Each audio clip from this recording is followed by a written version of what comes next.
Hello, and welcome to my new podcast, Dr. BB's Briar Patch. This is a spinoff of my weekly live podcast, and I hope that you enjoy it. When I first began my podcast back in September of 2020, you remember 2020, right? I felt at that time we were in the middle of one of the worst times in this country's modern history. The reason I say that is that I felt like we were hurtling backwards into the actual worst time in this country's history, the beginning. I also knew that due to the issues facing us that there were people hurting out there. This pandemic came along in the middle of already rising racial anxiety and fear due to the continued injustices against people of color, specifically black men at the hands of white law enforcement. We are now a year almost into the loss of Ahmaud Arbery, Breonna Taylor, and George Floyd. While many of us have taken up the task of educating others to the reality of racial injustice, there are those, and there were those last summer, who felt that they were done talking.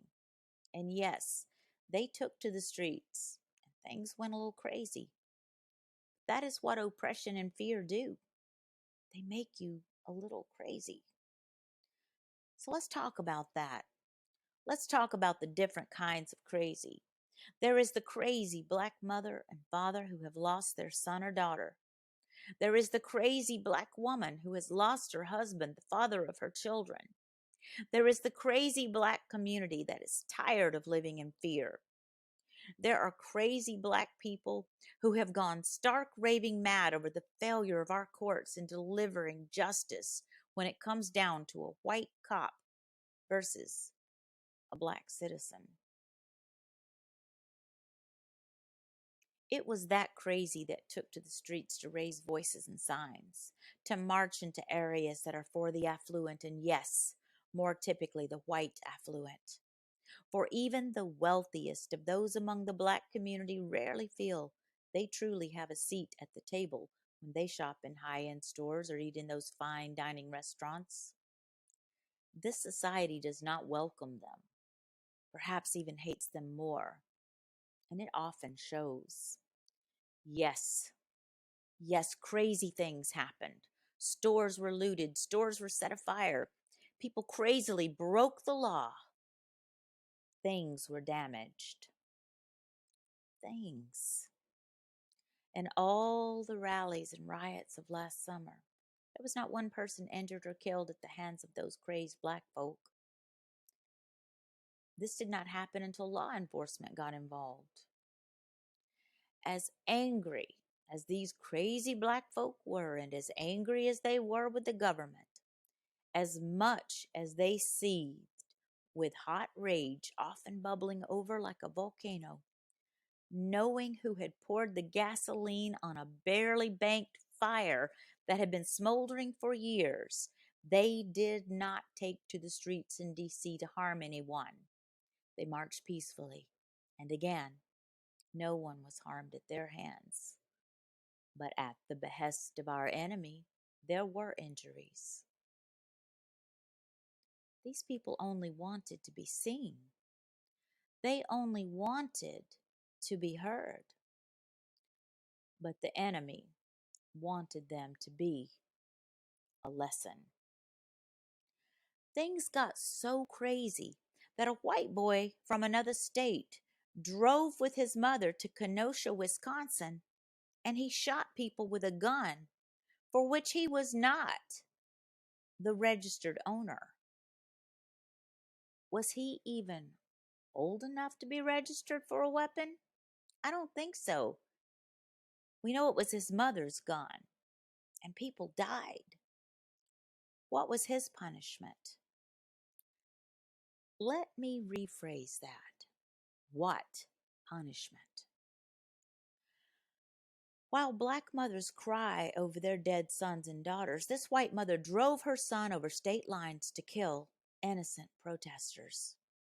Because of his whiteness, he felt it was his duty to bring law and order to the streets of Kenosha.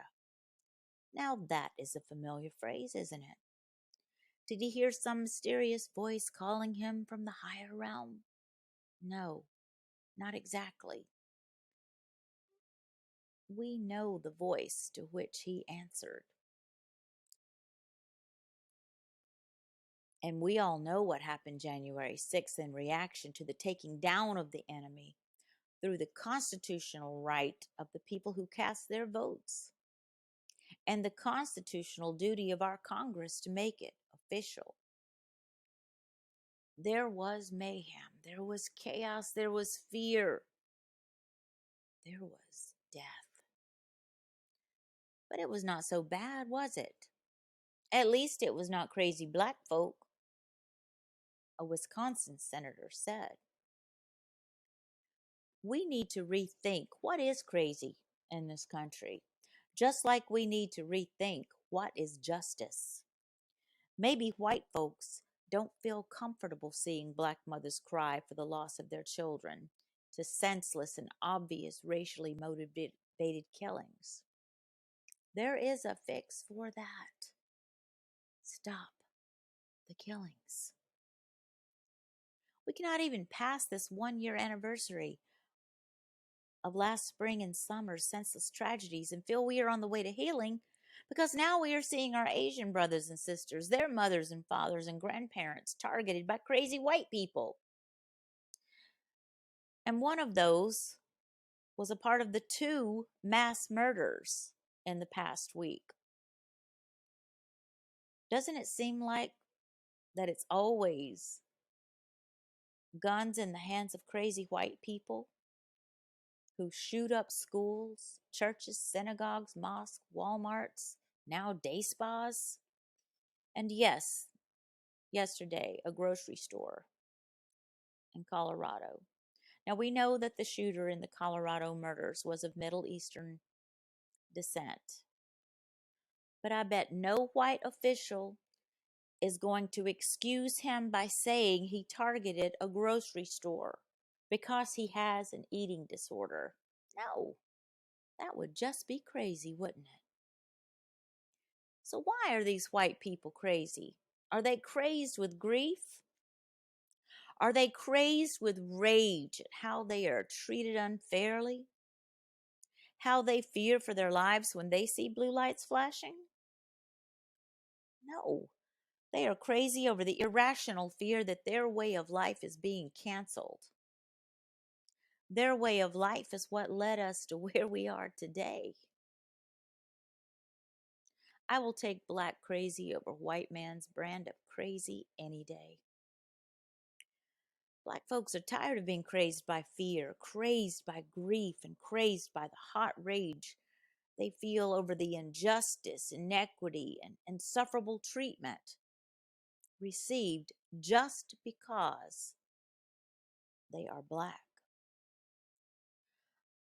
I want a day to come when we take to the streets in celebration, not anger or grief. When we walk the streets not in fear but in safety. When we sleep in our beds knowing that the law is there to protect, not to be the ones who break down our doors and take our lives or the lives of those we love. That is the justice we need. That is the justice we cry out for. That is all I have for you today. I want to thank you for listening, and I hope you will join me each Sunday at 6 p.m. Eastern Time for my live call or chat-in podcast. Now, my Sunday night show is a bit more lively. I am not so calm, but let me tell you, I am every bit as angry, and yeah, I am every bit as crazy.